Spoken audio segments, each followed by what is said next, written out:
Halo teman-teman, sorry baru buat video. Tadi ada sidang soalnya ada kelas juga hari ini. Udah larut malam banget. Nggak apa-apa.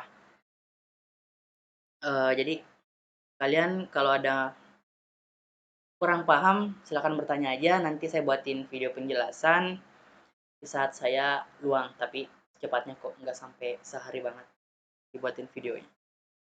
Jadi nggak usah malu-malu untuk bertanya, oke? Daripada susah di jalan. Oke, tadi banyak bertanya mengenai amortisasi. Nah, tapi sebelum masuk ke amortisasi, saya bakal masuk dulu ke jenis-jenis notes payable atau utang wesel. Oke, teman-teman. Mari kita masuk ke sini. Notes payable terbagi menjadi dua. Yang pertama, notes payable interest bearing. Ini ada bunganya nih. Kemudian ada zero interest bearing. Dia nggak berbunga. Oke, dia nggak punya bunga. Nah, notes payable atau utang wesel pada dasarnya, sorry, itu ada tiga kejadian. Yang pertama, dia menjual di harga nominal atau pari. Kemudian dia menjual di harga diskon ketika si suku bunga lagi naik tuh di negara itu. Atau dia menjual di harga premium. Begitu juga dengan zero interest bearing atau yang nggak punya bunga. Dia bisa saja punya tiga kejadian juga. Pertama jual di harga nilai nominal atau nilai pari, kemudian ngejual di harga diskon, kemudian ngejual di harga premium. Itu ada tiga kejadian teman-teman di antara kedua jenis notes payable ini. Itu. Kapan terjadi menjual di nilai pari? Itu ketika nilai nominal sama dengan nilai jual, teman-teman. Nilai jual. Kapan dia menjual di nilai diskon?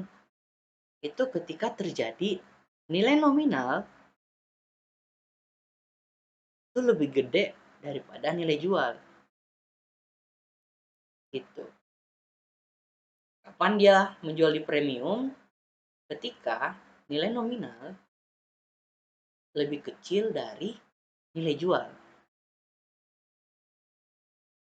Gitu. Nah, begitu juga di zero. Kayak gini nih. Gitu.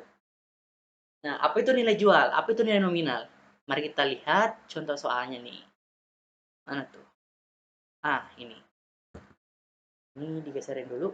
Oke. Kita reload dulu. Ah. Oke. Jadi pertanyaannya di sini ya. Oke. Kita lihat nih, menerbitkan notes payable sebesar 500.000. Berarti nilai nominal nilai nominal daripada soal ini 500.000. Nih, lihat dulu zero interest bearing. Artinya dia nggak punya bunga. Gitu. Dan kejadiannya dia menjual di harga 485. Kalau 500.000 adalah nilai nominal, berarti 485 itu dikatakan nilai jual atau fair value. Fair value si notes payable pada saat tanggal 29 Juni. Gitu, teman-teman. Jadi, silakan tentukan apakah soalnya itu di diskon atau premium. Diskon atau premium. Oke, gitu sih.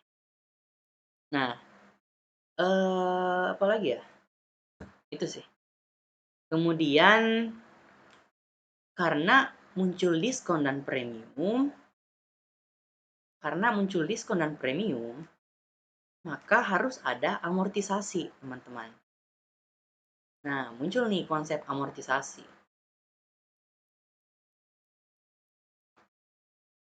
Gitu. Gimana konsepnya? Ketika dia premium, teman-teman akan menjurnal sebagai ketika dia premium, teman-teman menjurnal notes payable. Sorry, ini ganti dulu warnanya biar jelas ya, dan nggak pusing. Notes payable, kemudian mengkredit atau mengurangi beban bunga interest payable, interest expense. Itu teman-teman. Dari mana sih nilai ini? Dari nilai nominal. Kebalik. Kita hapus dulu. Karena di premium itu lebih gede si nilai jual. Nilai jual dikurang nilai nominal. Oke, ada selisih. Kemudian kejadian kedua, amortisasi ketika diskon.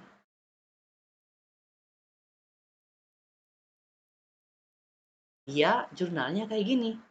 Interest expense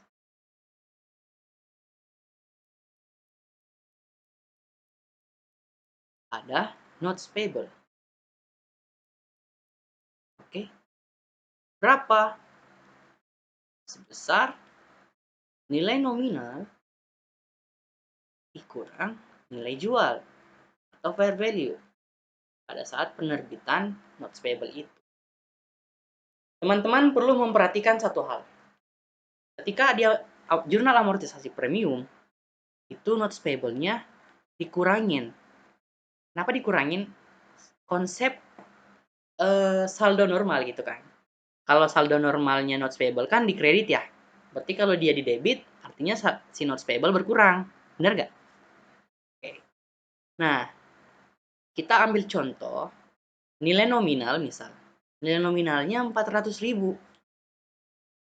Nah, tapi dia menjual di harga nilai jualnya di harga 200.000. Ada berapa selisihnya? Ada 200. Gitu. Selisih dari nominal dan nilai jual itu 200. Maka untuk jadi konsep notes payable itu kita membayar si tunggakannya itu membayar utang kita di harga nilai nominal. Nah, kita kan jual di harga 200 ya. Kita jual di harga 200, maka untuk sampai ke nilai 400, kebalik. Sorry. Ini kebalik.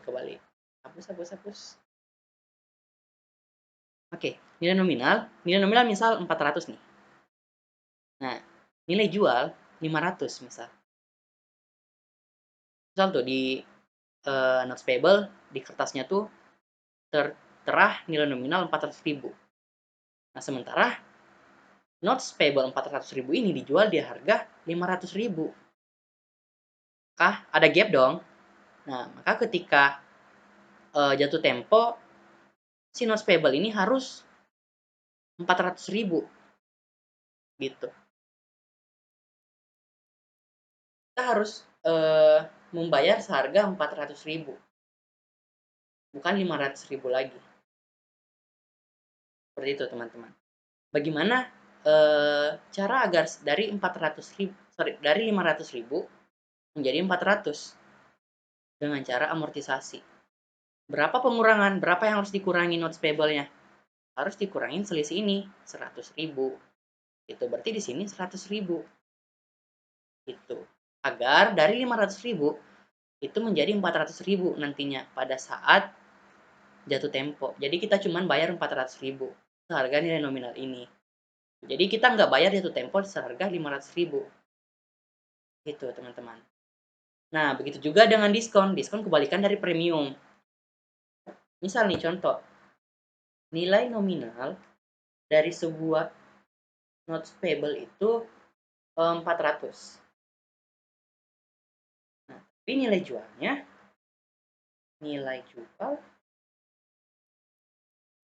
350. Berarti lebih gede nilai nominal dong, ya kan? Nah, kita menjual notes payable 400.000 dengan nilai jual 350. Ada gap nih. Berapa gapnya? 50.000. Berarti, ya kan? Nah, walaupun kita menjual di 350.000, itu kita harus tetap bayar 400.000 pada saat jatuh tempo. Maka si notes payable itu dari 350 harus menjadi 400.000. Gimana caranya? Maka untuk sampai ke 400.000 itu harus ada tambahan, tambahan 50.000. Gitu teman-teman. Jadi 350 tambah 50, 400. Jadi yang akan kita bayar seharga 400.000. Gitu. Jadi ada tambahan 50.000. Gitu teman-teman. Nah, ini amortisasi ketika terjadi di akhir tutup buku. Gitu. Bagaimana ketika terjadi di dalam periode yang bersangkutan? Misalnya, kita buat suatu lini masa. Bentar. Misal saya, Frias, itu memohon ke bank untuk pinjam uang di tanggal 2 tuh, tanggal 1 bulan 2, itu seharga 500.000. Jadi saya itu pinjam uang 500.000. Nah, dengan jatuh tempo berapa ya bagusnya? 4 bulan aja. 4 bulan. Berarti kapan tuh? Kita mulai dari sini. 1, 2, 3, 4. Berarti tanggal 1 bulan 3, tanggal 1 bulan 4, tanggal 1 bulan 5, tanggal 1 bulan 6. Nah, misal si perusahaan saya nih, Fresh Company, itu ya tutup bukunya di tanggal 31 bulan 12. Nah, terus saya tuh menerbitkan notes payable pada saat harganya 600.000. Jangan deh, jangan premium. 450.000 aja. 450.000. Sorry, ini agak rancu nih. Oke. 450.000. Nah, jadi saya tuh memohonnya 500.000 di dalam sebuah kertas. Ini ada kertas. Di dalamnya ada tertulis notes payable 500.000 untuk 4 bulan. Dengan bearing notes misal. Bearing interest. Jadi nggak ada bunga. Zero interest. Nah, tapi yang saya terbitkan ini 500, lakunya di harga 450. Rugi dong. Ya agak. Kenapa? Karena gini, penjelasannya. Berarti di sini saya mencatat jurnal cash pada notes payable sebesar 500.000. Ya dong, pada tanggal 1 bulan 2. Nah, pada saat tanggal jatuh tempo, kenapa saya katakan rugi? Sorry, bukan 500 nih. Itu harga jualnya 450. Nah, kenapa saya katakan rugi? Mari kita lihat. Saya menerbitkan di tanggal 1 bulan 2. Oke, ini belum berjalan nih. Nah, sampai ke sini udah sebulan. Sampai ke sini udah 2 bulan. Sampai ke sini 3 bulan. Sampai ke sini 4 bulan. Nah, jatuh temponya di tanggal 1 bulan 6. Berarti saya harus membayar utang saya di tanggal 1 bulan 6. Bagaimana jurnalnya? Nah, jurnalnya itu langsung amortisasi di tanggal ini nih. Gitu. Bagaimana jurnal amortisasinya? Itu kayak gini. Notes payable.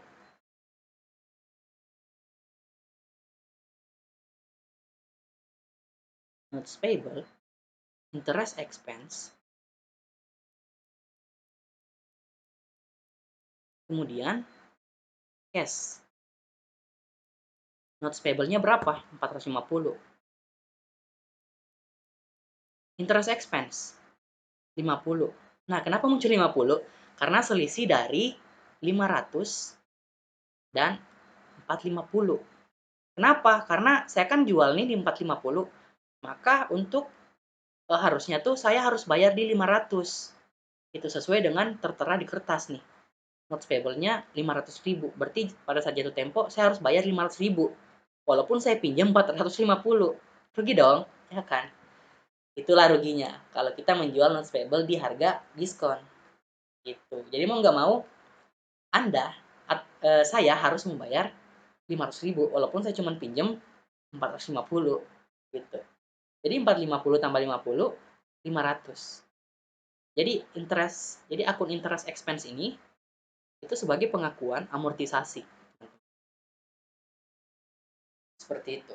Ini amortisasi ketika jatuh temponya tidak sampai eh, apa ya?